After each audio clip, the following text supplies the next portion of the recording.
I'm Mrs. Lacey from the Career Center. I'm the college career coach / school counselor.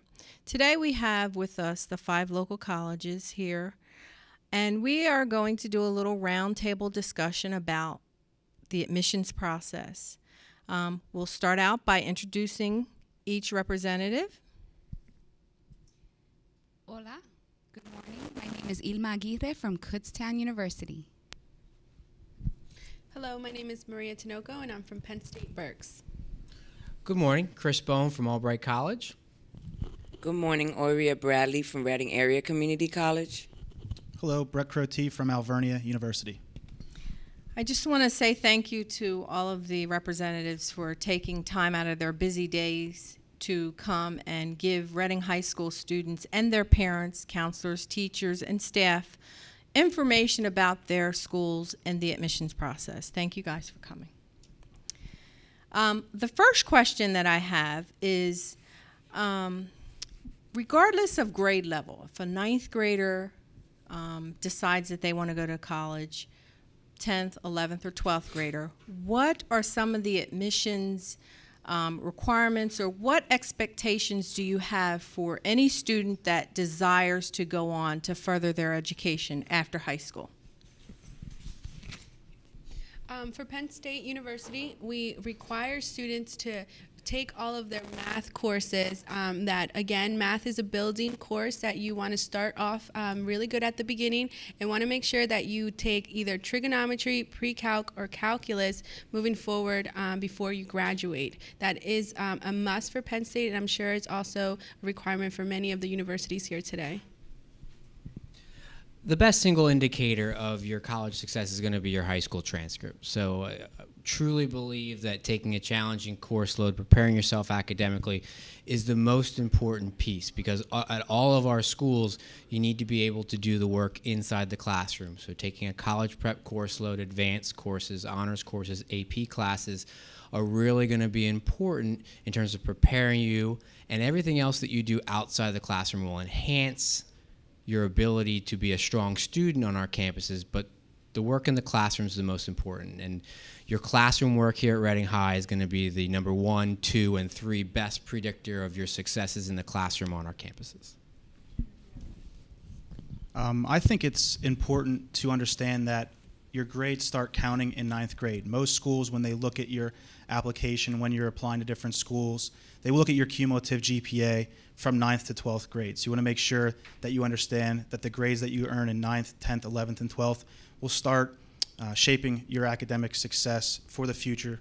And like Chris mentioned, it will determine if you will be able to get accepted into Alvernia or the other schools that you're applying for.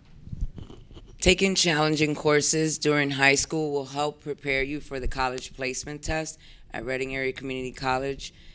When you graduate from high school and you apply to the college, you will need to take a placement test.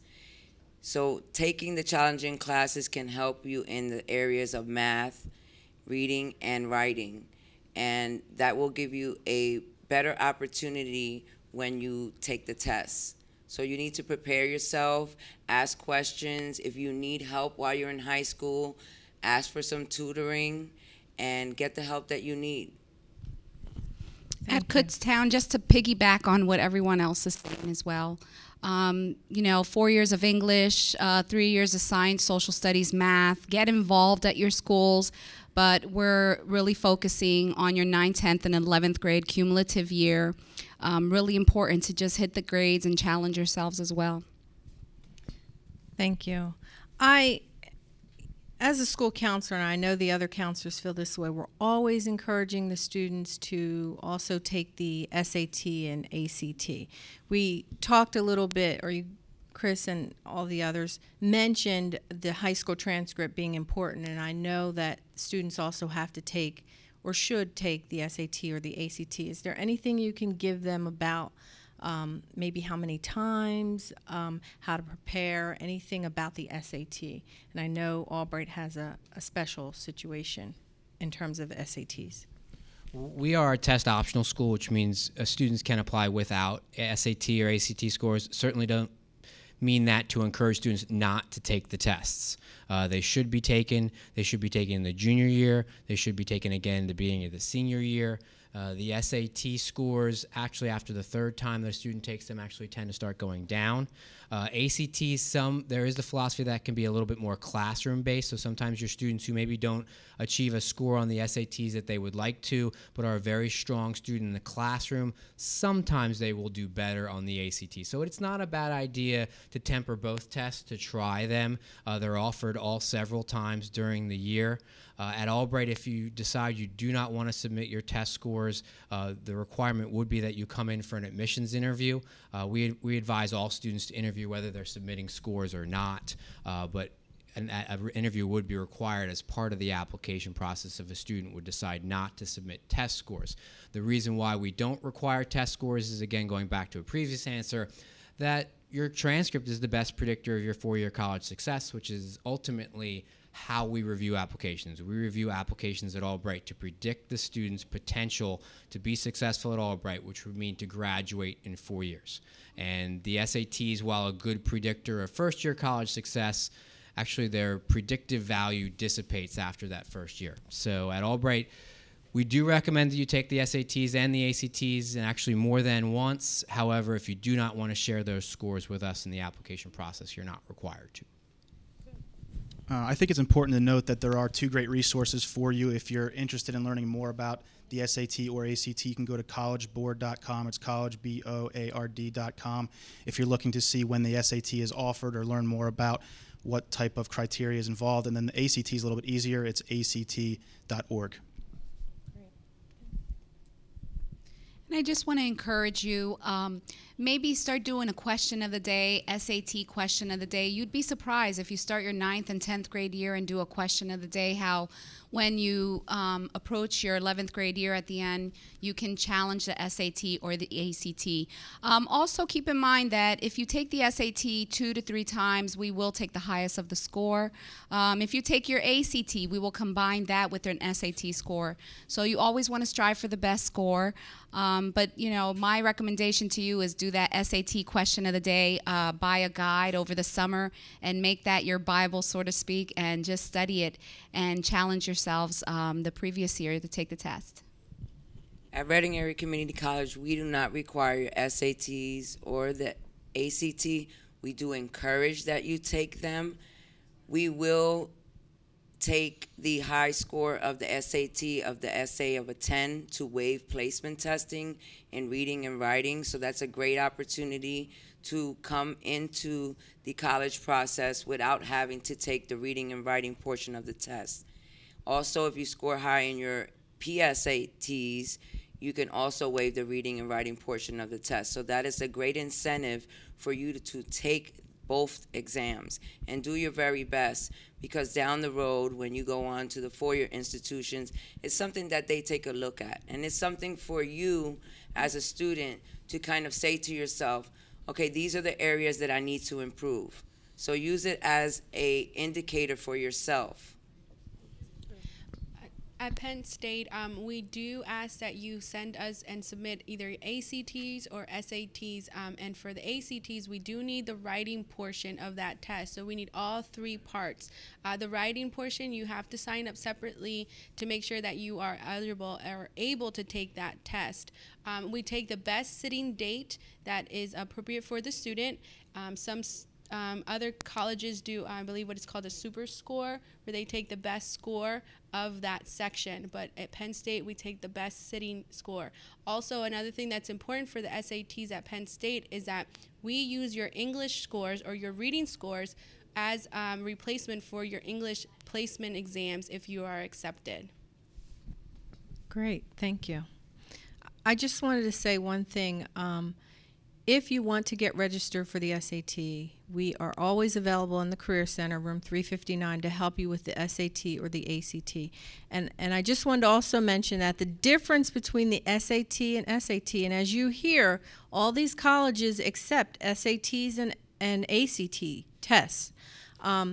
The ACT has a science component, which the SAT does not. Okay, so that's just the difference. And again, they will take the highest score that you score, regardless of when you take the exam. Okay? Thank you all. The next question is social life on your campuses. Some students really need to know what's happening on your campuses outside of the classroom. Well, at Kutztown, we have about 160 organizations. If there's something we do not have, you could start it with 10 students and an advisor. We have various programs to help kids, stay involved. And I'd say about, 60% of the kids are involved in some kind of program on campus. We have sororities, fraternities, various things for you to be involved in on campus. Also, depending on what campus or branch you go to in Penn State, we have a variety of clubs and organizations. At Penn State Berks, we are part of the NCAA Division III sports, and we also have club sports, and we also have over 80 clubs and organizations. And again, if you find one that is not already established and you're interested in, all you need is 7 people to come together and form that club if you're interested.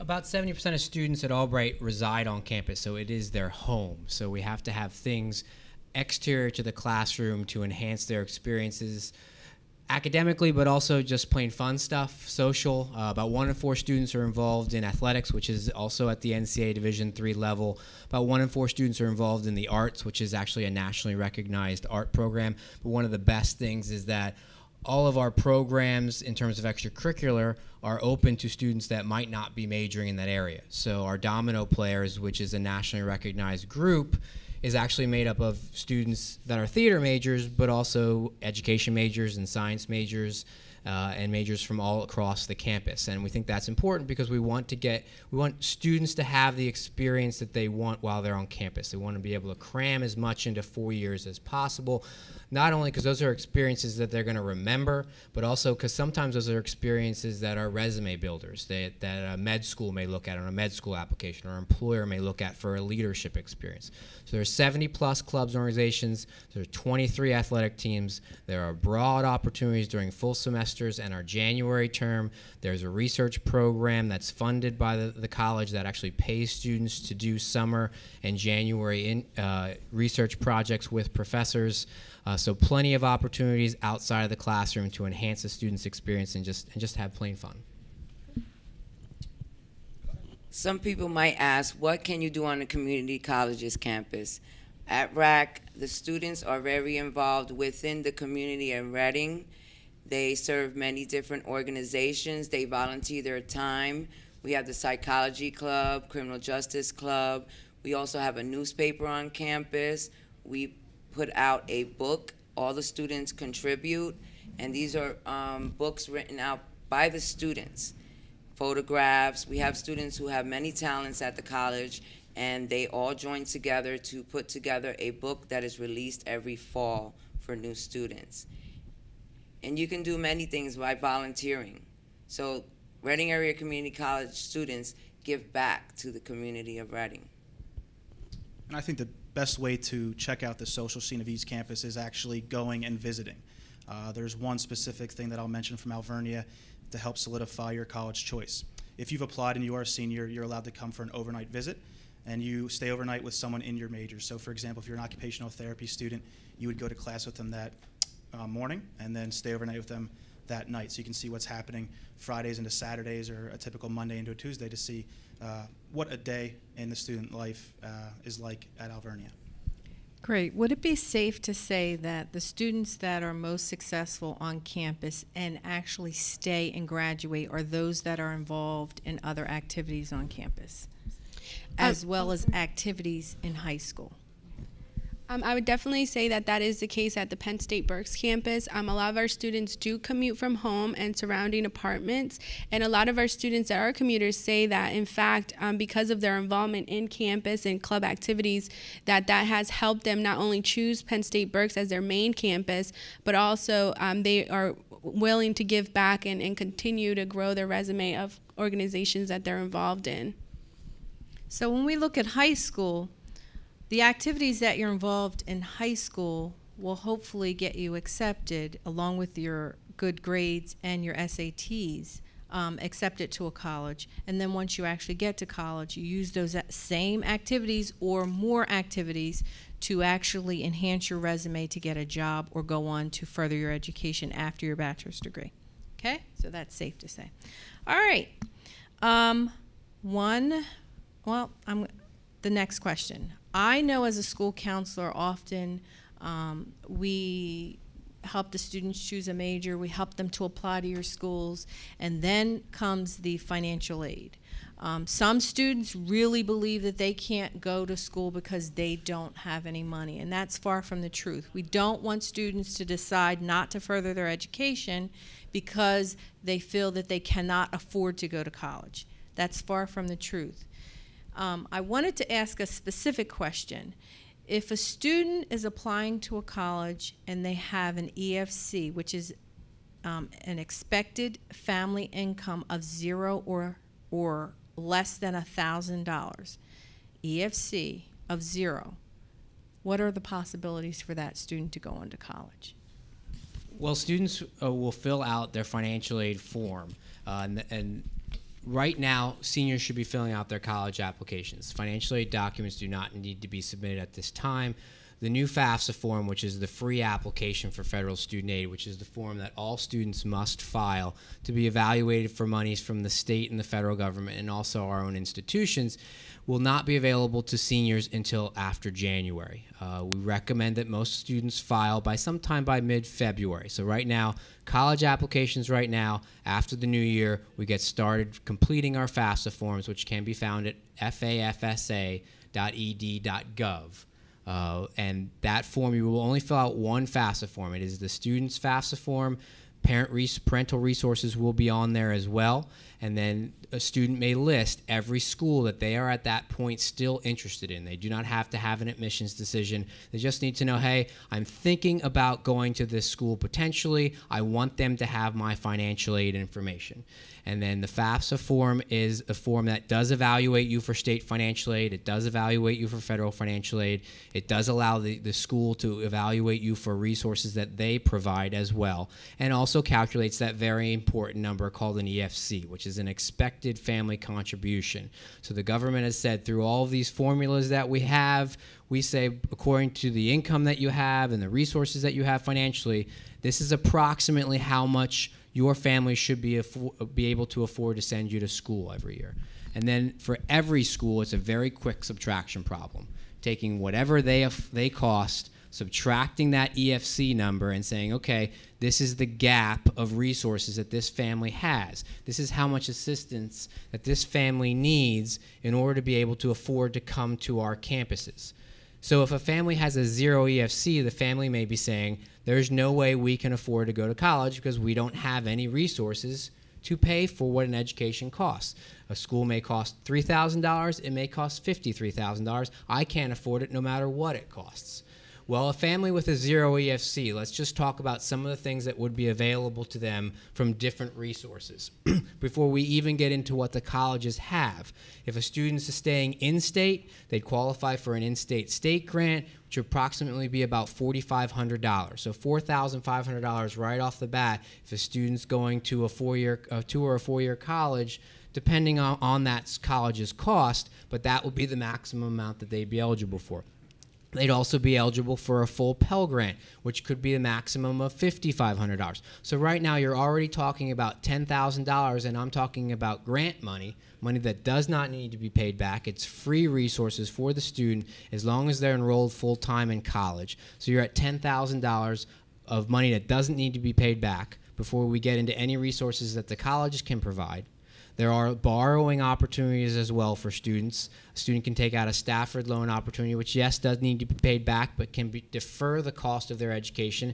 That can be up to $5,500 for the first year. So now you're at $15,000, and then all the schools will come back, and there is some additional grant money from the federal government that may be available to them as well. So you may be even talking over $16,000, $17,000, up to $18,000 maximum from just the government in resources, and then our own campuses will provide students, especially if they have an EFC of 0. I think all of our campuses are going to have internal funds available for those students to make sure that that student has an option And it could be a scholarship, it could be a grant. Some of our campuses may provide low interest loans. I know we don't at Albright. And we're one of the schools that guarantees to match the difference between what that EFC is and what you can afford and what we cost. And then there's also a work-study opportunity on all of our college campuses where students can earn some additional funding by working usually an average of about 8 to 10 hours a week on campus to earn $1,500, $2,000 a year that can go toward books and expenses and things like that. So there are plenty of resources available. The one thing that's important is that FAFSA form must be filed, and it must be filed generally. I'm going to recommend before March of a student's senior year. The absolute deadline, May 1st of the senior year. If a student does not file their FAFSA form before May 1st, they will not qualify for a state grant. And that could be, like I said, for a student with a 0 EFC, that'd be $4,500 a year that they basically be throwing away if they don't get their financial aid forms in time. Great. Thanks. Okay. This has been really fun. I want to thank them, all the college representatives, for coming. I also just want to say one last thing. Ask one last question. Is there anything that you would like to share with our Reading High students personally, professionally? Any last words of encouragement you want to give them to pursue higher education? And if so, great. I just want to say that going to college has been an experience for me and continues to be an experience for me. And never let anyone tell you that you can't do something. Where there's a will, there's a way. Ask questions, speak to representatives, call me. I'm always talking to Miss Lacey. I'm always at the Kutztown admissions office. You can also find my name and my number on the website. I'm also located at the Hispanic Center. So where there's a will, there's a way. Do not give up on your dreams. Follow your hearts. If you want to teach and you don't know what direction to go, or you want to do the business program, medical, pre-med program, what have you, just ask questions, because we will guide you and help you in any way that we can. Just hit the books and try to stay focused. Thank you. I also give the same message as a Penn State admissions counselor, but most importantly, as a citizen of Reading and a graduate of the Reading High School. I really encourage you to move forward and be the best that you can be, of course, anytime, but especially in your education, because it is what will take you further. And again, no one has been able to ever take anything that I've learned away from me. I can always apply it moving forward. That's my best advice that I can give to you. And if anyone says that you cannot do it or tries to stand in your way, I would take that as a challenge and definitely take that and make you stronger and continue to use that to empower you to reach your goals and aim high.